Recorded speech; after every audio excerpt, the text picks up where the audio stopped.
कि मोदी जी आएंगे और अमित शाह जी आएंगे दंगा। ये दंगे की पार्टी है, बीजेपी जो है वो दंगे की पार्टी है। तो प्रधानमंत्री जी को हटवाना चाहिए, इस्तीफा दिलाना चाहिए और देश के प्रधानमंत्री जी को रात को 8 बजे मन की बात में बोलना चाहिए। उन्हें शर्मसार होना चाहिए, जनता के आगे नाक रगड़नी चाहिए कि हमसे गलती हो गई, ऐसा हमने बीजेपी का मुख्यमंत्री चुना। क्या इस भारत देश के अंदर जब हम जोर से आवाज मारते हैं भारत माता की थे और यहाँ नारी जो है अपने आप को शक्ति का प्रतीक माना जाता, उसको नंगा घुमाया जा रहा, उसके लिए एक सीमित समय के लिए बात की जाएगी।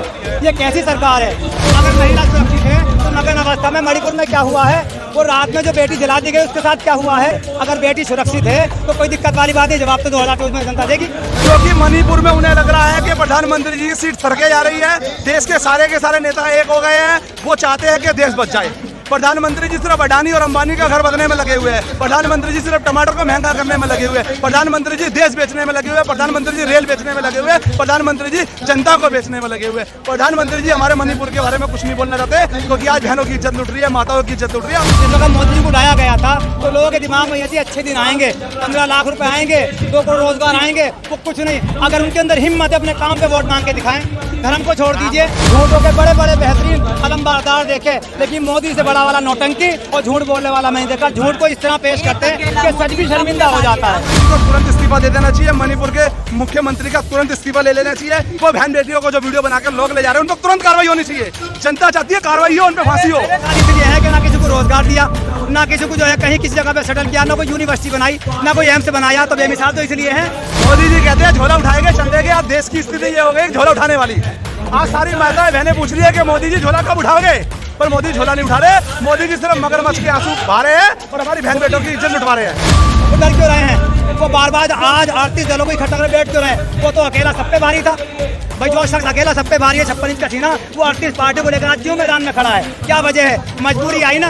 अगर मोदी जी की बीवी होती, अगर मोदी जी के बच्चे होते तो उन्हें पता होता कि बच्चों और बीवी का असर क्या होता है। उन्होंने अपनी बीवी छोड़ दी, इसलिए आज छोटी छोटी बच्चियों के साथ रेप हो रहा है और बहन बेटियों के साथ बलात्कार हो रहा है। मणिपुर के अंदर जो आज कांड हो रहा है वो आप सबके सामने है। मोदी जी कहते हैं झोला उठाएंगे चल देंगे। आज देश की स्थिति ये हो गई झोला उठाने वाली।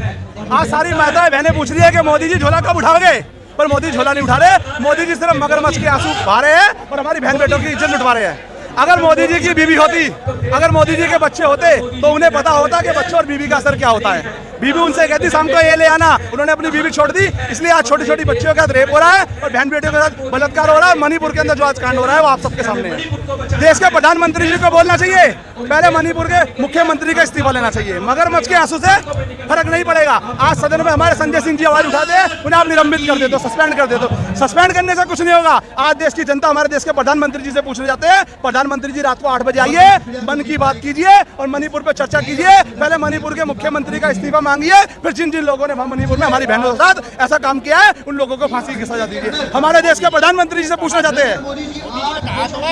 मोदी जी ने संसद में हमारे सांसदों को बाहर निकाल दिया, उस पर बात नहीं करने दी। मोदी जी देश के प्रधानमंत्री है, वो मुख्यमंत्री का तुरंत इस्तीफा मांगे। आज मन की बात पे 8 बजे आए, वो मन की बात करे और मन की बात में जनता उनकी बात सुनेगी।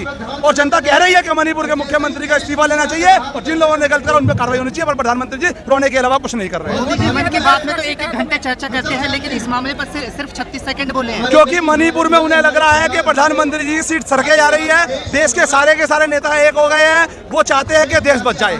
प्रधानमंत्री जी सिर्फ अडानी और अंबानी का घर बनने में लगे हुए हैं, प्रधानमंत्री जी सिर्फ टमाटर को महंगा करने में लगे हुए हैं, प्रधानमंत्री जी देश बेचने में लगे हुए हैं, प्रधानमंत्री जी रेल बेचने में लगे हुए हैं, प्रधानमंत्री जी जनता को बेचने में लगे हुए हैं। प्रधानमंत्री जी हमारे मणिपुर के बारे में कुछ नहीं बोलना चाहते, क्योंकि आज बहनों की इज्जत लुट रही है, माताओं की इज्जत लुट रही है और हमारे देश के प्रधानमंत्री चुप्पी छाड़ के बैठे। देश विकास कर रहे हैं, देश झोला उठा के चलने की रोड पे है। आज युवा इतने युवा है वो बेरोजगार है, उन्हें रोजगार नहीं मिल रहा। आपने रेल बेच दिया, आपने ट्रेन बेच दिया, आपने जहाज बेच दिया, आपने जमीन बेच दिया, आपने लाल किला बेच दिया, आपने कुतुब मीनार, बचा क्या है?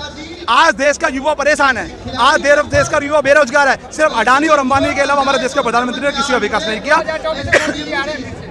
कौन कह रहा है? जनता नहीं कह रही। आप मोदी जी क्या करते हैं? अच्छे दिन की बातें करते हैं, जनता को बताते हैं 15 लाख रुपए आएगा, ना 15 लाख रुपए आए ना अच्छे दिन आए। जनता ने सुन लिया, युवाओं ने सोच लिया कि इतने करोड़ रुपए नौकरी मिलेगी, नहीं मिली। उन्होंने रेल की बात करी, रेल नहीं लाएंगे आपको रोजगार मिलेगा, रोजगार नहीं मिला। तो देश की बात जितनी भी करनी थी प्रधानमंत्री जी ने कर ली। अब हमारे प्रधानमंत्री जी को सुनने वाला नहीं है।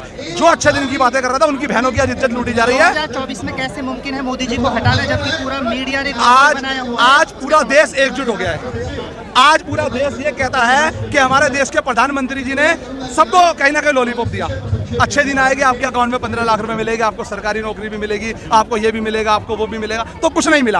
अब जनता समझ गई। लेकिन कुछ लोग सिर्फ इस वजह से खुश है कि एक समुदाय को उन्होंने चूड़ी टाइट कर दी है। क्या मुसलमानों की चूड़ी टाइट कर दी है? कौन कह रहा है जी? आज हिंदुस्तान में सबसे ज्यादा व्यापार मुसलमान कर रहा है। नहीं कर रहा तो बता दो, कौन सा व्यापार मुसलमान नहीं कर रहा? सारा व्यापार मुसलमान कर रहा है। आपने चूड़ी टाइट नहीं करी है, आप सिर्फ राजनीति करते हो। जब आप मस्जिद में जाते हो नाक रगड़ने के लिए, क्यों जाते हो? क्यों टोपी पहनते हो? क्यों टोपी पहनते हो? जवाब दो ना। आप कहते हो मुसलमानों का वोट नहीं चाहिए। क्या वजह है? भारत में तो मुसलमानों से नफरत करते हैं और बाहर जाके वो दिखाते हैं मुसलमानों वो हिंदुस्तान में भी यही करते हैं ना। हिंदुस्तान में भी मुसलमानों से नफरत नहीं कर रहे, उन्हें आज कर रहे हैं ना। वो यूं कर रहे हैं क्योंकि जमीन सरक रही है। उन्हें लग रहा है कि कहीं ना कहीं हमारे देश के प्रधानमंत्री की जमीन सरकने वाली है। जो आपने दंगे कराने थे, वो दंगे लोग समझ गए कि मोदी जी आएंगे और अमित शाह जी आएंगे। दंगा, ये दंगे की पार्टी है। बीजेपी जो है वो दंगे की पार्टी है। तो उन्हें पता लग गया। आज वो चाह रहे हैं जो अरविंद केजरीवाल का विकास करे। अरविंद केजरीवाल ने कहा हम पानी फ्री देंगे, बिजली फ्री दे। बीजेपी वाले भी चिल्लाने लगे हम इतने यूनिट बिजली फ्री देंगे, इतने यूनिट पानी। तो अरविंद केजरीवाल जी ने आज राजनीति करना सिखा दिया। इन्हें बता दिया कि राजनीति होती क्या है। आज हर युवा, हर माता अरविंद केजरीवाल को क्यों पसंद करते हैं? भाई कहीं भी माता जाती है, बस के अंदर जाती है।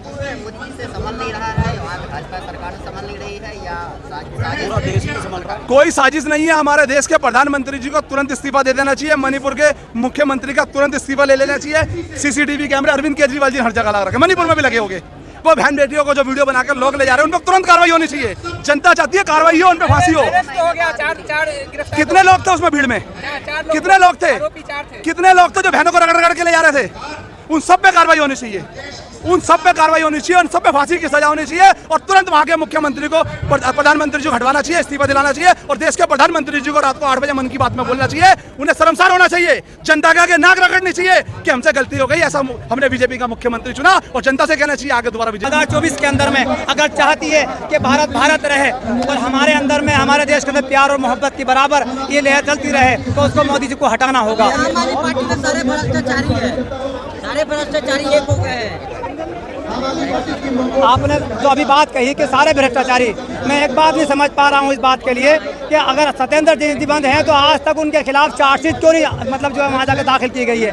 उसके अलावा मनीष जी हैं, उनके खिलाफ आज तक कोई एक भी चार्ज क्यों नहीं क्लियर किया गया है? आखिर सरकार कर क्या रही है? सीबीआई तुम्हारे पास है, ईडी तुम्हारे पास है, सारा शासन तुम्हारे पास है। आखिर क्या वजह है आप उनके खिलाफ कोई चार्जशीट क्यों नहीं जमा कर पा रहे हो? सिर्फ इसलिए कि एक शोषा बना रखा कि तुम्हारे पास भी इतने जो है तुम्हारे मंत्री जेल में बने हुए हैं। ये सब बकवास है। सिर्फ मतलब एक नैरेटिव बनाया जा रहा है, बात को घुमाया जा रहा है। सरकार अगर चर्चा के लिए तैयार है तो एक टाइम बेस क्यों बनाया जा रहा है? अगर एक चर्चा होनी तो उसको पूरी तरह खुला करके चर्चा होना चाहिए। क्या भारत देश के अंदर जब हम जोर से आवाज़ मारते भारत माता की थे और यहाँ नारी जो है अपने आप को शक्ति का प्रतीक माना जाता, उसको नंगा घुमाया जा रहा है। उसके लिए एक सीमित समय के लिए बात की जाएगी।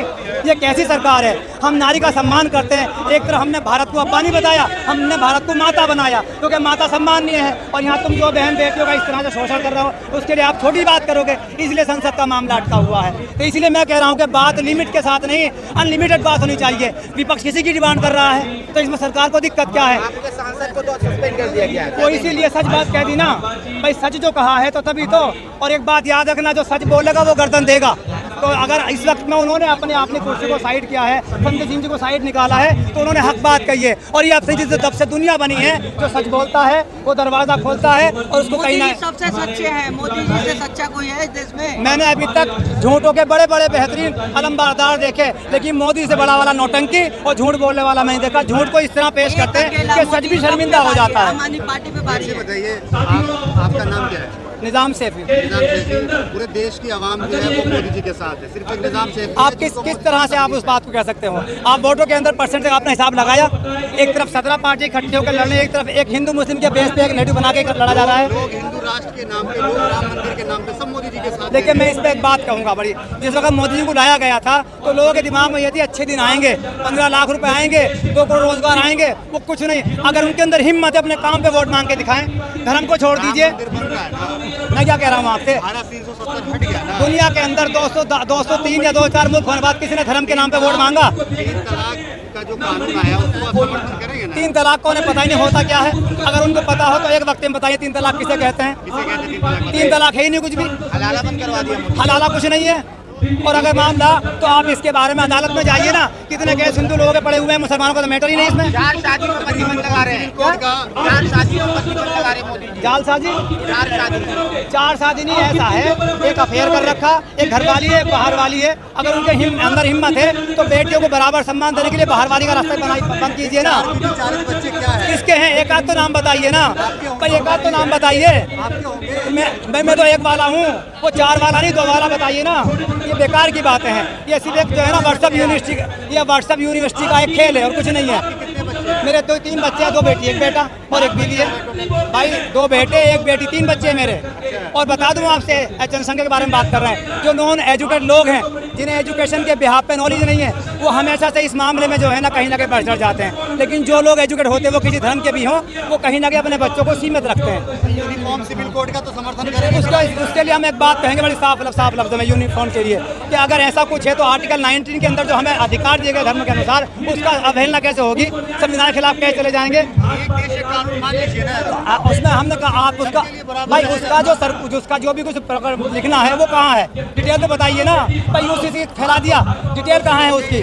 आपका डिटेल कहाँ है? डिटेल तो लाइए भाई, डिटेल कहाँ है? डिटेल लाइए आप हमें, तो डिटेल दीजिए ना कि भाई यूसीसी के अंदर में ये होना, ये नहीं होना। वो कुछ भी नहीं है कुछ बताइए, कुछ बताया हो तो भाई। इसको मैं नहीं कह सकता क्योंकि मैं तो अंतर्यामी हूँ नहीं, लेकिन हाँ, जिस तरह से भारत के अंदर हो रहा है, बहनों की आबरूरोजी के बारे में कोई ख्याल नहीं है, नौजवान बेरोजगार है, तो इसके बारे में जनता फैसला करेगी वो आएंगे या नहीं आएंगे।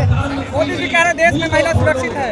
अगर महिला सुरक्षित है तो नग्न अवस्था में मणिपुर में क्या हुआ है, वो रात में जो बेटी जला दी गई उसके साथ क्या हुआ है, ये क्या हुआ, सब क्या मामला था ये? अगर बेटी सुरक्षित है तो कोई दिक्कत वाली बात है, जवाब तो 2024 में जनता देगी। वो डर क्यों रहे हैं? वो बार आज 38 दलों को इकट्ठा कर बैठ क्यों रहे हैं? वो तो अकेला सब पे भारी था भाई। जो शख्स अकेला सब पे भारी है, 56 इंच का सीना, वो 38 पार्टियों को लेकर आज क्यों मैदान में खड़ा है? क्या वजह है? मजबूरी आई ना। मोदी जी कहते 9 साल बेमिसाल। भाई वो बेमिसाल इसलिए है कि ना किसी को रोजगार दिया, ना किसी को जो है कहीं किसी जगह पे सेटल किया, ना कोई यूनिवर्सिटी बनाई, ना कोई एम्स बनाया, तो बेमिसाल तो इसलिए है।